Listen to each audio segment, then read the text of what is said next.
I hope you are doing well. Today we'll talk about how to fix or how to solve the problem of keyboard on Shazam. You click on settings like this. We go here to settings. In this page we click on apps, default apps, app settings.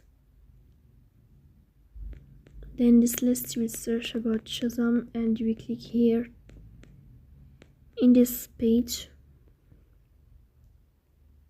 After that, in this page of app info, we go to first stop and we click OK. Here you will enter the storage. Then we click on clear cache.